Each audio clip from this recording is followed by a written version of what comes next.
Hi, everyone.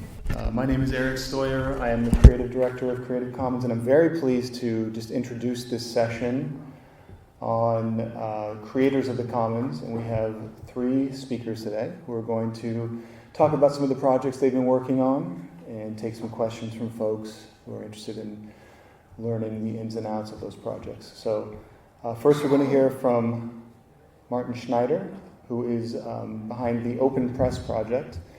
He can tell you more about it, but it's one of the things I've seen a lot of on the internet recently as people just keep sending me this project, and it's been so exciting to see. It's sort of an open version of a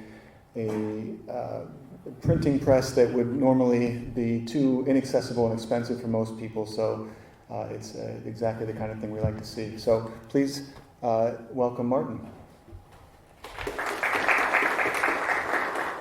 Hi everyone. Thank you for the introduction. So quick kind of intro. My name is Martin. I'm from Cologne, Germany. I'm 22 years old and I'm a design student currently studying integrated design. And I've been doing lots of product design in the past 1.5 years, and this is kind of my main passion project right now. So maybe to get like a little overview of you, who knows what printmaking is? Can you just raise your hand? Well, I could probably skip the next two slides now, but so this is a traditional etching press. This is our press in Cologne. She's quite, well, the old lady, she's 99 years old. And well, for a lot of people this is not an option because this costs about 5,000 euros on the market. So I know lots of artists that can't afford these machines and kind of like, they never got to kind of try printmaking. And that was kind of the starting point when I was doing an exam at my university and I was kind of looking for a topic. And I always wanted to kind of combine printmaking with my design study, and this is kind of what came out of it. I started to design prototypes, and these are just a few of them, but the idea was to make a miniature version of a press that basically works the same, but can be printed with a regular 3D printer. And well, lots of them didn't work, and I was actually able to break all of them.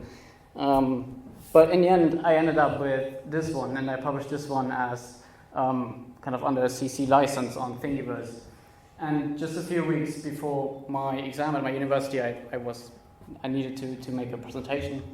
I asked a lot of people on Facebook if maybe someone wants to try it, and well, everyone went crazy basically. Kind of the printmaking world on Facebook especially is quite small, so word gets around. And 12 hours later, I got the first images of such a press, which is quite impressive when you know that a press takes about 15 to 20 hours to print.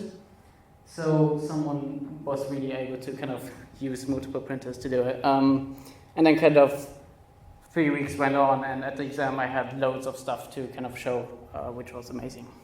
So this has been an open source project for a year now, and kind of to show you a bit how it works, this is a small video. So you basically have an etched copper plate on the ground, and then you put down paper on top, and this is kind of the blanket. And you can do this in the lobby. A lot of you might have seen this walk by. So basically, it works just like the big press. You have a press bed that moves between the rollers and kind of pushes the paper into the etched plate.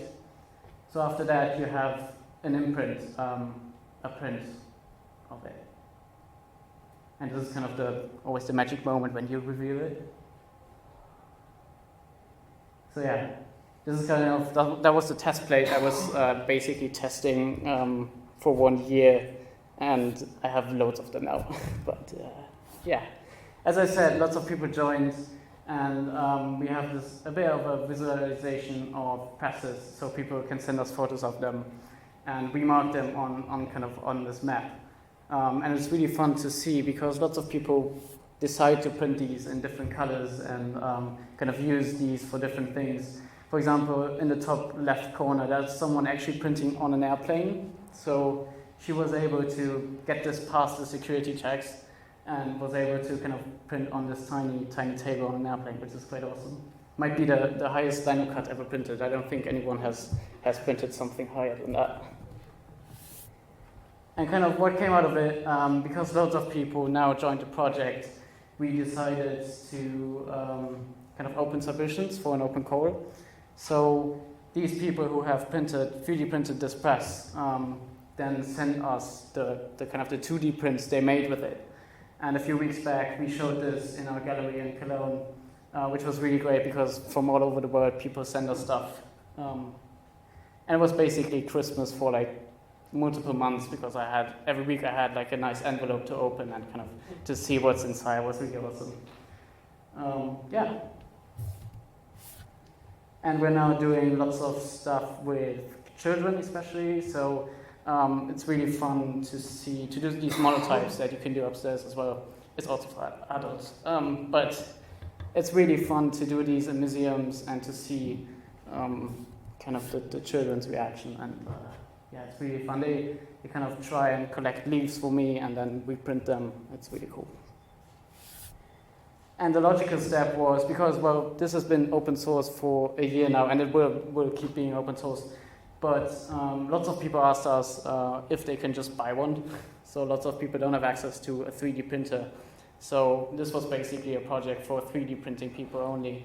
And we eventually, because this is all about accessibility and making printmaking accessible to people that can't afford a big press, it was logical to kind of make a Kickstarter. So a few days we finished the Kickstarter and we managed to raise more than 100,000 euros. And which was insane. It's crazy. It went crazy. Everybody is now really excited to get their press. And we are really working on, well, we need to produce 1,500 presses now. This is going to be a real adventure. But yeah, I guess that's it. Thank you so much.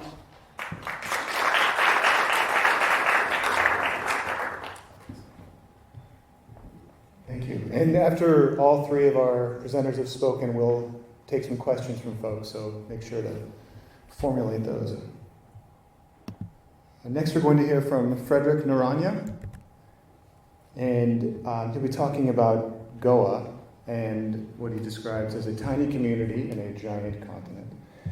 He's a journalist and publisher who's been involved with free software, Wikipedia, crowdsourcing projects for a couple decades, and he's been a publisher of books, and he's going to talk about his experiences using Creative Commons licenses in these various endeavors. So please welcome him up.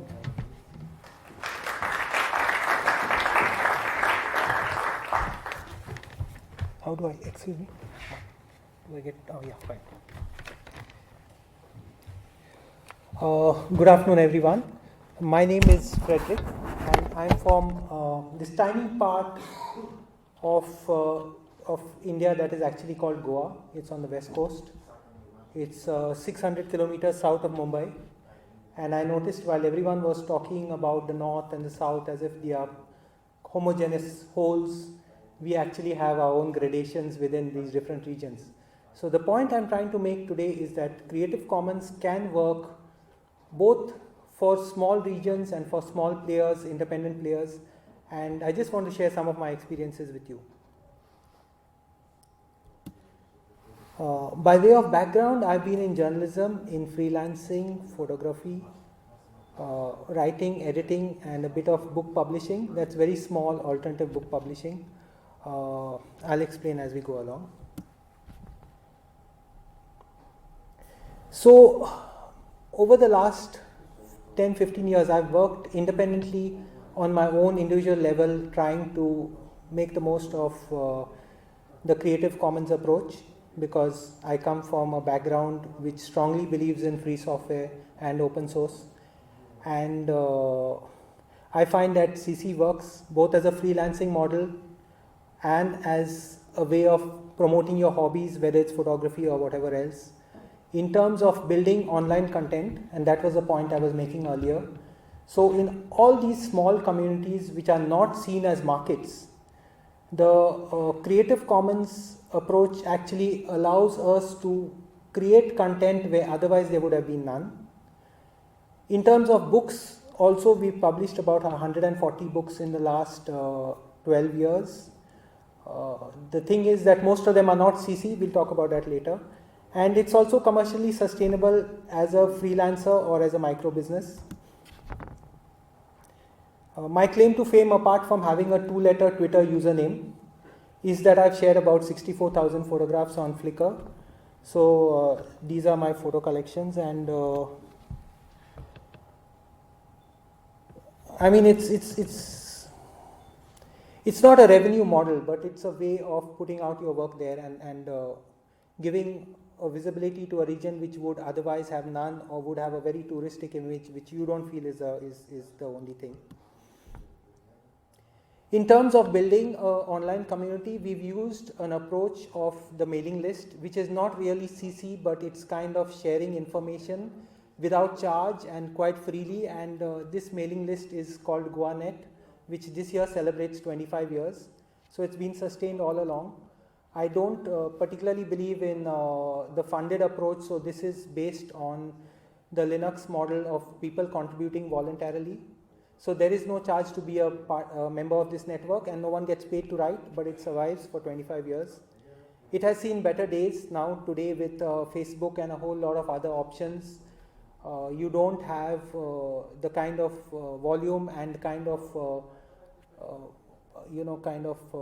push that it earlier had once upon a time. This is a meeting that actually spilled into the real world from the online community. So it's a GoaNetters meeting where this young girl who is a chess champ is playing a game against 10 young children. I just thought it made a good picture. So this is the website of our book publishing venture. Out of about 140 books, maybe 5 of them are under the Creative Commons.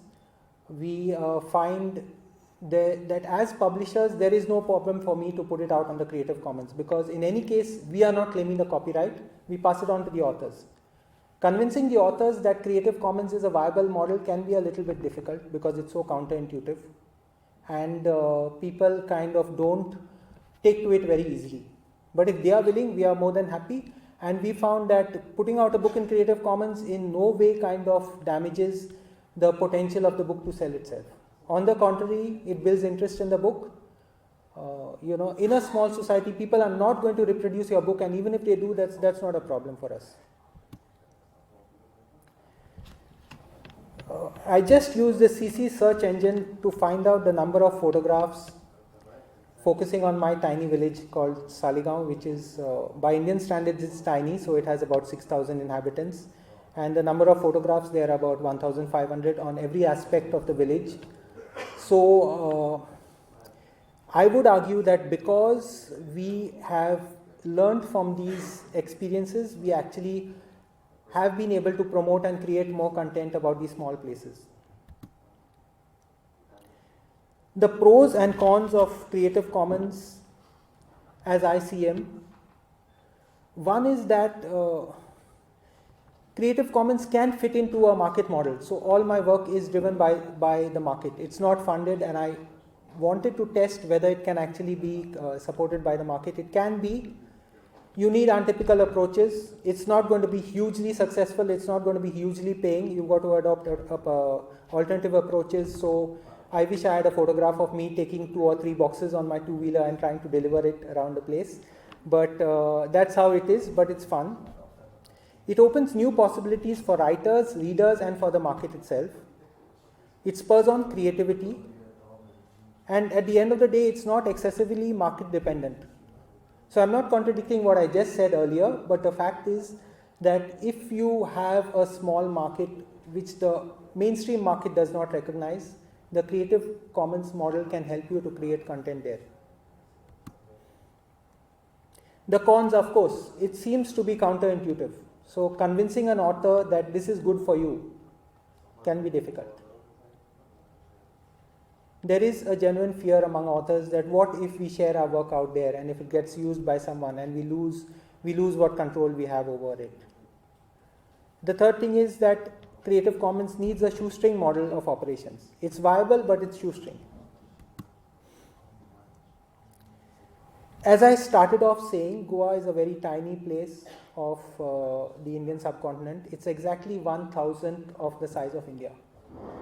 So while the population is about 1.6 million, which is like, almost 1,000 the size of India, and land mass is the same.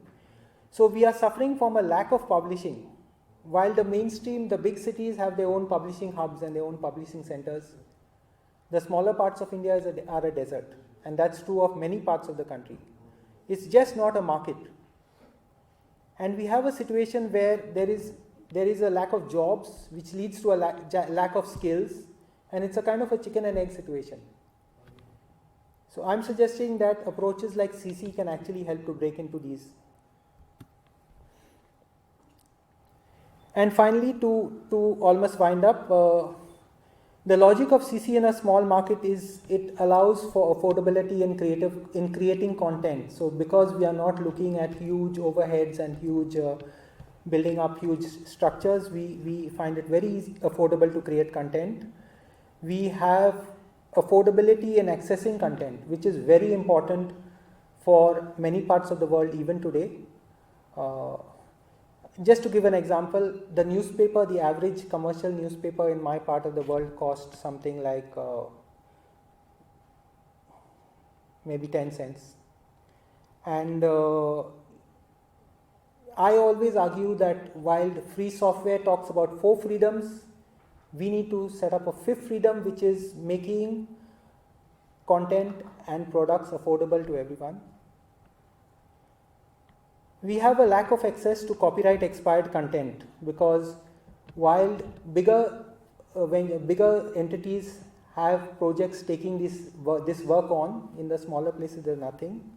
So just before coming, I came across this Chinese scanner which cost about $600 or $700, and it scans at the rate of 300 pages in 7 minutes. It's called Caesar, CZUR or something of that sort. But it's a very interesting option that opens up to us because of the need for low cost and appropriate technology. It also promotes creativity in a small society. Creative Commons can be a useful tool or at least a model for promoting online ventures. And while we are talking about the producer's rights, I think we need to talk about readers' rights also. Readers have a right to access the information which is so relevant to them. So these are a few points which I'd just like to put on the table and hope that maybe we can have some discussion about later. Thanks so much.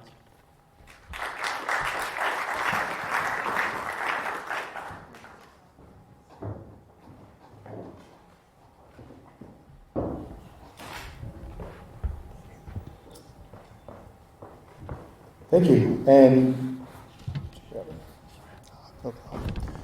finally, going to introduce Matthew Rimmer. Dr. Rimmer is a professor of intellectual property and innovation law in Queensland University of Technology in Lisbon. And today is going to discuss cosplay, copyright, and the commons, and talk about how makers and cosplayers are navigating the IP challenges involved with 3D printing. And then remember, after this, we're going to ask questions of everyone, so everyone will come back up and sit. So please welcome Dr. Rimmer.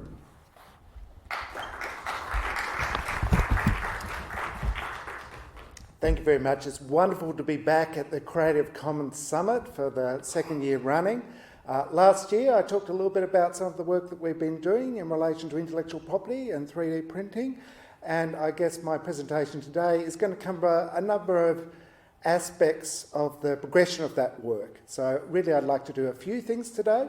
First of all, I'd like to talk a little bit about our new book, 3D Printing and Beyond Intellectual Property and Regulation, which is being edited by Danuta Mendez from Bournemouth University, Mark Lemley from Stanford Law School, and myself. So that really takes a comparative examination of how different regimes have dealt with 3D printing in terms of intellectual property, innovation, policy, and kind of questions of regulation, particularly looking at the United Kingdom and the United States and Australia. Second thing I want to do is to kind of provide a little kind of case study that myself and my colleague Dr. Kylie Pappalardo have been working on, looking at 3D printing and film and cosplay. And finally, I'd just like to kind of wrap up by kind of highlighting some of the other dimensions beyond copyright law in terms of some of the issues relating to intellectual property and 3D printing and larger questions about regulation. But to begin with, I thought I might just kind of read you a bit from the beginning of the book, in which you try to map the maker movement in the 3D printing era. And we kind of begin with the approach taken by the European Parliament, which has been to try to take a very comprehensive approach to thinking about the regulation of 3D printing. So we kind of begin with that as an exemplary model. On the 23rd of November 2017, the European Parliament published a working document titled 3D Printing, a challenge in the fields of intellectual property rights and civil liability. The publication went on to state that the European Commission has made 3D printing one of the priority areas of technology. The technology was also referred to in the European Commission's recent reflection on harnessing globalisation, stating that 3D printing, among other emerging technologies, will revolutionise how we produce, work, move and consume. In April 2018, the European Commission demonstrated its commitment to exploring the IP implications of industrial 3D printing by commissioning research into this area in a move to shape policy, while in July 2018 the European Parliament adopted a resolution to regulate 3D printing in the field of intellectual property rights and civil liability. In a further publication titled The Next Production Revolution, Implications for Governments and Businesses, it was established that long-term thinking is essential for technologies such as 3D printing. The report went on to say that in addition to addressing short-term challenges, leaders in business, education, unions and government must be ready to frame policies and reflect on how policy priorities may need to evolve in fields as diverse as the IP system, competition and trade policies, and the distributional implications of future production. As such, 3D printing presents various challenges for the legal, ethical, medical, health and safety sectors. And among these various concerns, there is a focus on the impact of 3D printing on intellectual property rights. We kind of go on and also kind of comparably examine some other approaches to intellectual property and 3D printing. So President Barack Obama was a great champion of 3D printing. One of the happiest days of his presidency was hosting a White House Maker Fair and playing various different things with kids who had invented amazing different 3D printed objects and created objects. He helped set up America Makes as a kind of a public-private partnership to help drive innovation and manufacturing and 3D printing and additive manufacturing in the United States. But he was also very kind of keen on 3D printing, promoting education and training and being part of an education revolution. By contrast, the United Kingdom has been a little bit more focused upon the turmoil of Brexit, but there has been a kind of a concerted effort by the United Kingdom Intellectual Property Office to try to undertake research in relation to intellectual property and 3D printing. So Danusha Mendez has conducted some really interesting empirical research, and my former colleague Angela Daly did some really interesting work on intellectual property and 3D printing in the United Kingdom, but also looking at new emerging economies like China, and also kind of looking at India and a range of other kind of jurisdictions. Australia has had a very kind of chaotic situation in relation to its approach in relation to intellectual property and 3D printing. We keep changing prime ministers at a rapid rate. We have an election in the next week and no doubt we'll change prime minister again. At a federal level, we had an innovation policy which was designed to support an ideas boom in Australia. But since then, we've had various different science and innovation ministers and haven't really had much continuity in relation to our policies. But on a state-by-state level, there's been a lot of interest in Victoria and South Australia in terms of 3D printing. perhaps being a means of reviving old depressed manufacturing centres. In Australia, there has been a lot of loss of jobs with the collapse of the car industry, and there's kind of been a hope that 3D printing will help make a transition to a situation of advanced manufacturing. In Queensland, we're very interested in some of the versions of health and medical applications in relation to bioprinting. So that's a kind of an overarching vision in terms of the collection, and really we have a range of different experts looking at the different dimensions of intellectual property and questions about regulation across the EU, the UK, the United States and Australia. Today, I really want to kind of look a little bit at some of the work that we've been doing in relation to 3D printing and copyright law, focusing in particular upon film and cosplay and some of the things that have been done in relation to additive manufacturing. This is a research project that I've been leading, but I've been assisted by my colleague Dr. Kylie Pappalardo, who is an Australian Research Council postdoctoral research fellow. This 3-year project, we have been interviewing makers across the world about their experiences in relation to intellectual property and 3D printing. So it's very appropriate that I'm speaking today at a session and a panel looking at creators of the commons, because we're really kind of quite interested in the vision of creative artists and makers and managers of makerspaces in dealing with questions about intellectual property and 3D printing. And this kind of bottom-up grassroots vision, I think, gives you a really interesting perspective of the social life of copyright law. So as part of this fieldwork, we've kind of visited a whole wide range of different maker spaces, tech labs, fab labs, tech shops, hacker spaces across Australia, the United States, Canada, and this month the European Union. I'm very grateful for some of the local maker movement for giving me tours of the Fab Lab in Lisbon and at Mill, Makers in Little Lisbon. And it was really interesting to see those community-based maker spaces being used to support a wide range of different creative and innovative projects. And I'm off next to the Netherlands, and then Germany, and then Switzerland to do a bit more field work about how the 3D printing movement has taken off in the European Union and the sorts of issues that are in play. From a copyright perspective, 3D printing poses some old issues and some new issues. So in many ways, we've been kind of working through, in relation to copyright law and 3D printing, matters around what is protected by copyright law, what is in the public domain, what's the relationship between copyright and designs. There have been questions about infringement, how do copyright defences operate, the defence of fair use in the United States, the defence of fair dealing in countries like Australia. There have been issues in relation to intermediary liability, particularly with the use of takedown notices being sent. The European Copyright Directive has raised particular concerns amongst 3D printing specialists. So Michael Weinberg, who has been a very powerful advocate, has expressed his concern about how upload filters are going to operate in relation to 3D printing. There has been use of digital locks and technological protection measures in relation to 3D printing, which has created kind of a conflict with an open source, open culture, open content approach. There have been issues around copyright enforcement, but there's also been issues around tolerating certain sorts of uses.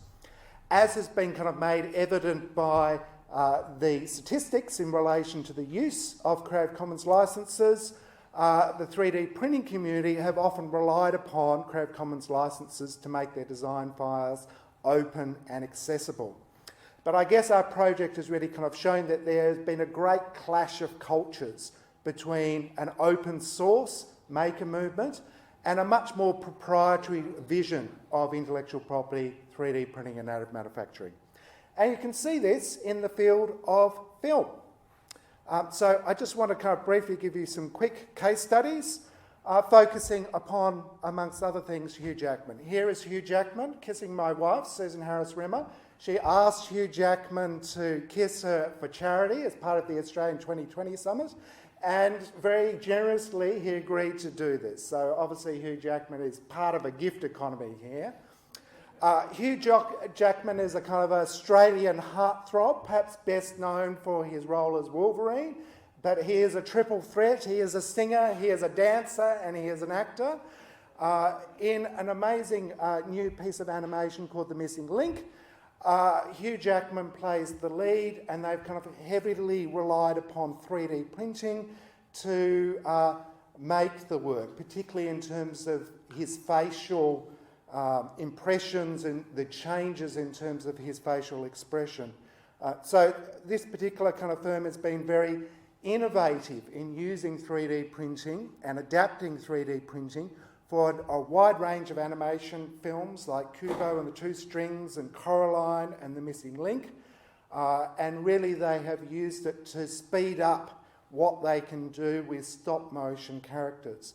So I think 3D printing in some ways has been a great new creative tool for the film industry to be much more efficient and much more creative in terms of what they can do. So Coraline famously won a Scientific and Engineering Award for 3D printing and animation. The Box Trolls was highly successful as well, and Kubo and the Two Strings. And as you can see with The Missing Link, essentially they kind of were able to have a wide range of different facial expressions 3D printed and do that very quickly and very efficiently. Our neighbours in New Zealand have also revolutionised the use of 3D printing in the context of film. So the Weta Workshop, which is based in Wellington, has been very productive in terms of having a studio which does a wide range of very kind of traditional art forms, like things like sculpture and blacksmithery, and kind of combines that with 3D printing, both for some of their own works, but also under contract in terms of the works of others. So for instance, in The Hobbit and The Lord of the Rings, they were 3D printing for the film. So when I visited there in 2014, making the Battle of the Five Armies, they were busy creating endless amounts of armour for dwarves and elves and goblins and orcs. But they've also been kind of selling merchandise, which has been 3D printed. They have kind of done contract work for things like Ghost in the Machine. And they recently kind of did Mortal Engines. A lot of interest in terms of 3D printing some of the props. Adam Savage has been kind of talking about the very innovative ways in which they've been using 3D printing. And also they kind of did Thor's helmet.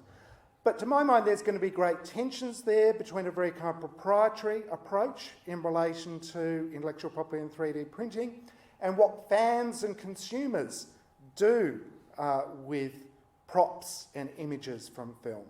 And I guess that's even more dramatic when you kind of think about the dominance of, say, a copyright maximalist like Disney, which pushed for the copyright term extension, pushed for the Digital Millennium Copyright Act and strong copyright enforcement. Amongst other things, they've been very interested in co-opting and adapting 3D printing for their own kind of commercial uses, both in relation to film production, but also in terms of some secondary markets as well. It was very noticeable visiting the World Maker Faire that Disney was one of the key sponsors of the Maker Faire. And Big Hero 6 and Baymax, in a big inflatable form, were right outside the venue. So it's been kind of interesting that they have been kind of particularly interested in 3D printing. They've also kind of taken over franchises like Star Wars, and I guess famously Star Wars has been involved in a lot of battles with Lucasfilm over things like props. Disney's tried to integrate 3D printing in terms of some of its authorised official services, as you can see. But in the recent films that it's been making, it's been using 3D printing to make C-3PO's outfit, and also there's been a use of 3D printing in relation to Iron Man and the Avengers. And to me, there's going to be a real clash here between the very maximalist approach taken by Disney in relation to copyright law and what makers and creators and cosplayers do with these pieces of popular culture. Just to wrap up, I just wanted to kind of mention HBO as another kind of key user of 3D printing and objector to 3D printing by makers. So Game of Thrones, which is coming to an epic conclusion, has been involving a lot of dramatic dragon fights of late, and often they have been doing 3D printing in terms of their various different constructions of the dragons that feature in the series. Famously, they have kind of objected to makers doing their own versions of things from Game of Thrones. So Fernando Souza developed an Iron Throne dock, and for his troubles he received a very rude and grumpy takedown notice from HBO. He wasn't daunted in the slightest. He then went on to do a 3D printed version of Left Shark and faced the full dramatic wrath of Katy Perry, who sent her lawyers onto Fernando Souza complaining that he engaged in copyright infringement. So just to kind of finish up, I think in relation to intellectual property and 3D printing, perhaps Westworld is a nice metaphor to think about the clashes that are taking this place. So Westworld, initially by Michael Crichton, and then has been turned into this HBO series by one of the Nolans, has a very strong thread running through it about 3D printing. So in the beginning opening trailer, there's an imagination of what bioprinting might be like in the future.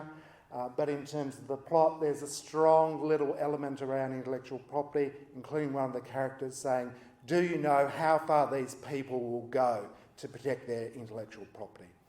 I think about John Perry Barlow and his Declaration of Independence for cyberspace. And he said, you know, back in the 1990s that cyberspace was a little bit like the Wild West. And I think we can say that in relation to 3D printing, it's a little bit like the Wild West as well. It is its own version of Westworld. Sometimes matters are resolved in terms of legal disputes, but equally they can be resolved in terms of social norms or market forces or a will to power. So in terms of thinking about the regulation of intellectual property and 3D printing, we have to kind of grapple with that situation.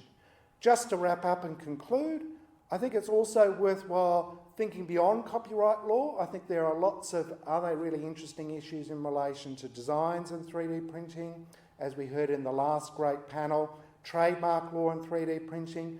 We've had big patent battles breaking out between companies involved in metal 3D printing, and in the same dispute there was a matter in relation to trade secrets. So I think there'll be real tensions between proprietary approaches to intellectual property in relation to 3D printing and open license models.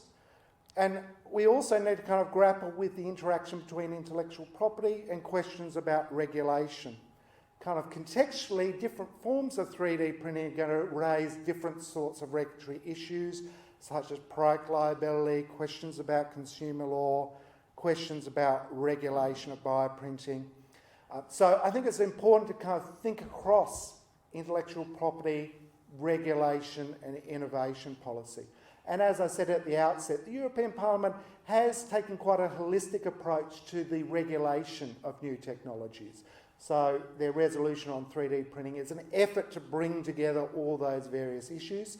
They've also issued very similar resolutions on robotics and artificial intelligence to have a kind of a comprehensive approach to the regulation of new technologies.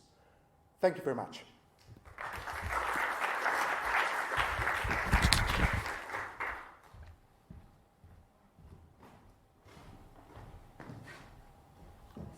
Okay, what I'd like to do is have everyone else come up and be seated here. Do we have 2 microphones? I'm holding one and then speaking into this one. Do we have one where? Great.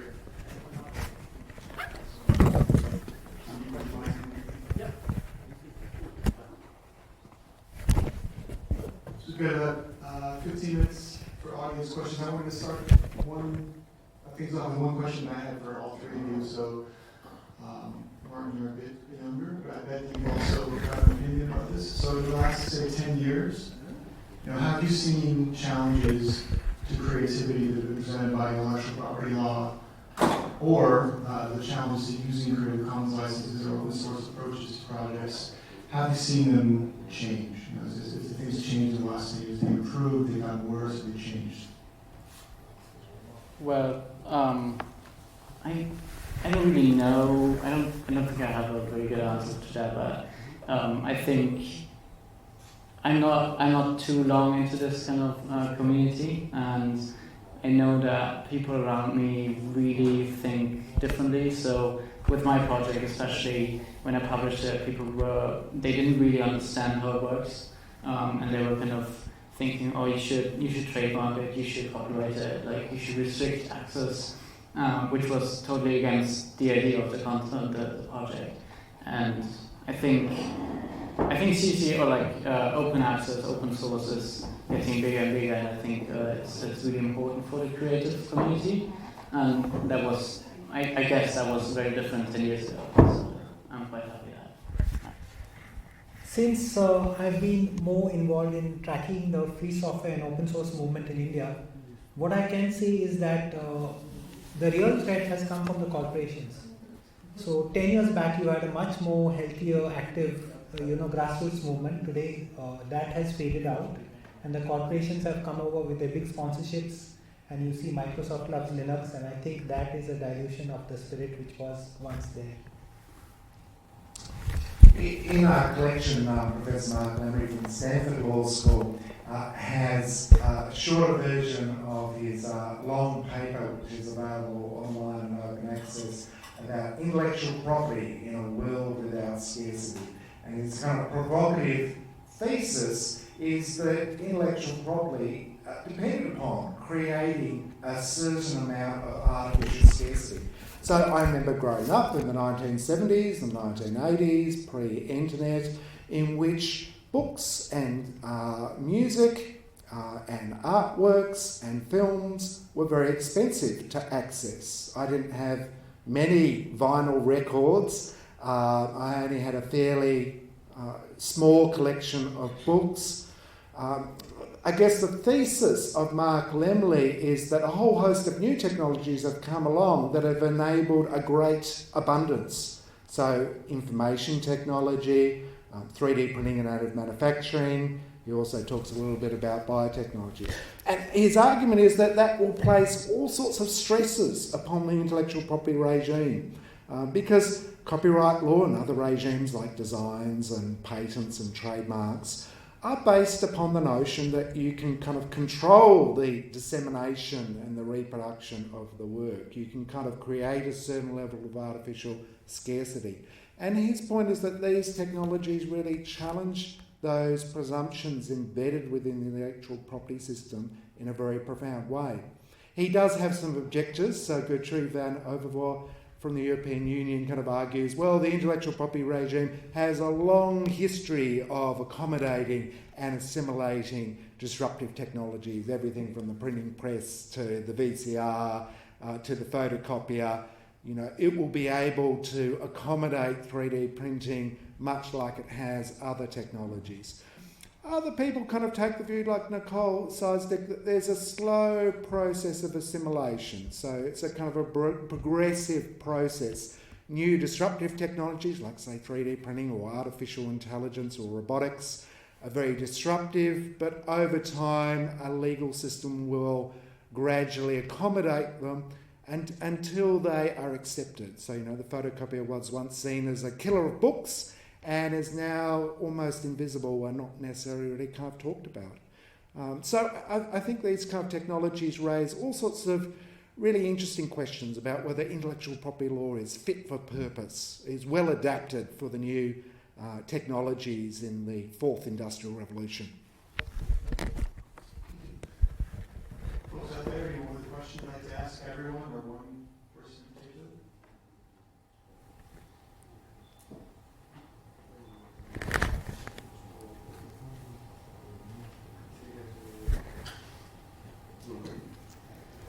Hi, I have a question for the Open Press project. I was really interested in the project, and being a powerful tool that could be used for education for many different reasons. Was the cost of the device thoughts when you were planning, like engineering the idea, like so it could be more accessible for anyone. So the idea, you mean? Oh, sorry. The cost or the cost? Yeah, when you're projecting like your device, like how do you evaluate like the impacts of the cost, like not only to produce the press but also like to use it. If you're like thinking, I should make like this more cheap to produce, like easy to produce, so it could be accessible to more people. So you think you're asking what kind of impact that has on printmaking? So yeah, I think quite a few people were kind of scared a bit because they were thinking like, what is this gonna do with this old tradition? And I think it can only help. So this project was purely about giving people kind of the tool to do it. So it's not about destroying something or like kind of making printmaking less valuable, because it's only about kind of the tool. I can kind of give people the ability to manufacture themselves their own tool, and it's not touching the techniques at all. So people can still like use all of the techniques they would use with a big press. Hope that answers the question. I think there are interesting questions about frugal innovation as well. I think the open printing press is a kind of an interesting example of frugal innovation. You know, something that people can do quite cheaply and affordably compared to the kind of actual costs involved of using a regular printing press. And I think one of the really interesting debates in relation to 3D printing is whether or not 3D printing can be helpful or useful in promoting sustainable development goals. So, I mean, in some ways, I think about the printing press as a means of boosting education and making kind of visual education much more accessible. But in other areas and sectors, there's a lot of interest in terms of, there's a solar centre, for instance, that can be used to 3D print using solar power. There's a lot of interest in terms of some of the healthcare applications in relation to 3D printing, as we heard from the last great panel, but also MSF have been busy trying to have affordable, accessible 3D printed medical appliances at a refugee camp in Jordan.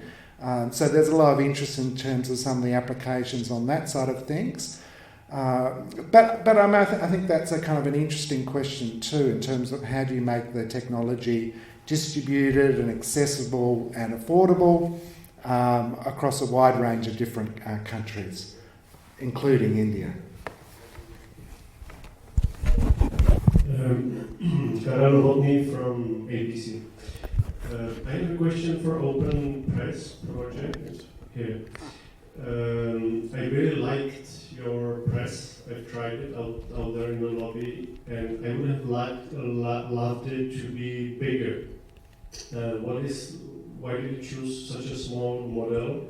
Is it because of price or because of the limits of the printer? And then I have another question for Frederick Noronha. You mentioned that the publications that you released under CC in your small editorial house, that it was a functioning, viable model. It worked for the authors, and I would just love to hear more about that. I mean, yeah, about those particular cases. I know they were few. Thank you. Yeah, you're totally right. Initially I started actually with a smaller prototype that is even smaller. The main issue with this project, with the project, was stability and durability of 3D printing. So I spent lots of months and kind of lots of prototypes testing how to come up with the most durable 3D printed object. And well, also because, again, the idea is about accessibility, I wanted it to work with most 3D printers. So even the smaller 3D printers are able to print such a press. So it's not like, if I would make it a lot bigger, there would only be a very few amount of printers that would be able to print it. There are 2 or 3 people that have printed it bigger and it works kind of.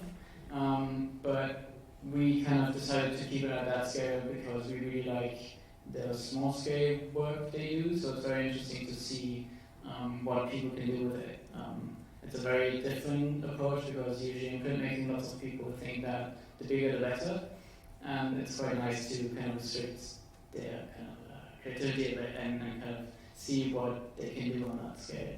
And they've proven to be very, very great at it.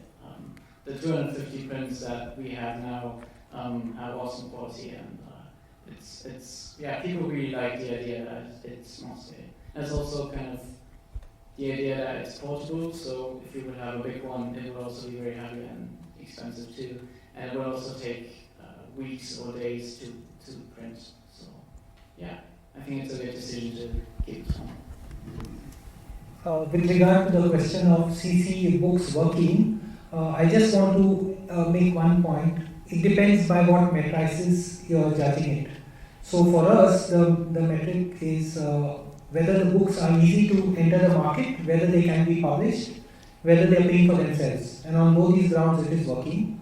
Whether it's Creative Commons or whether the copyright is with the author, it works very well. We don't have any loans. The books are paying for themselves. Above all, it's very easy for the writer to enter into the market against struggling with big publishers and things like that. So if you're talking in terms of whether it's prestigious, how does the academics world view it, then it might be preferable to go to a big publisher. But I think we have the model here for a different approach. I mean, just listening to my fellow colleague talk about India and its leadership role in relation to open culture, I kind of think about what a critical role India plays in the wider open movement. So I do a lot of work on patent law and access to essential medicines, and India is a pharmacy of the developing world, and it's kind of played a really key role in providing generic medicines to combat HIV/AIDS and malaria and tuberculosis. There's a very strong clean energy movement. So India, in the debates over climate change, was the one pushing for access to clean energy. And in relation to kind of agriculture, there's kind of quite a significant push for farmers' rights in India. The alliance with BASIC and the BRICS group, Brazil and South Africa and China and India have sometimes worked together. But it seems to me India kind of plays a very kind of critical role across a whole wide range of topics like open culture, open health, open clean tech, and it kind of plays a critical role in terms of the international debates, but also developing viable models that can be used and developed elsewhere. But it has a long way to go. Okay, that's all the time we have for questions. I want to thank our panel. Everyone would like to thank the panel.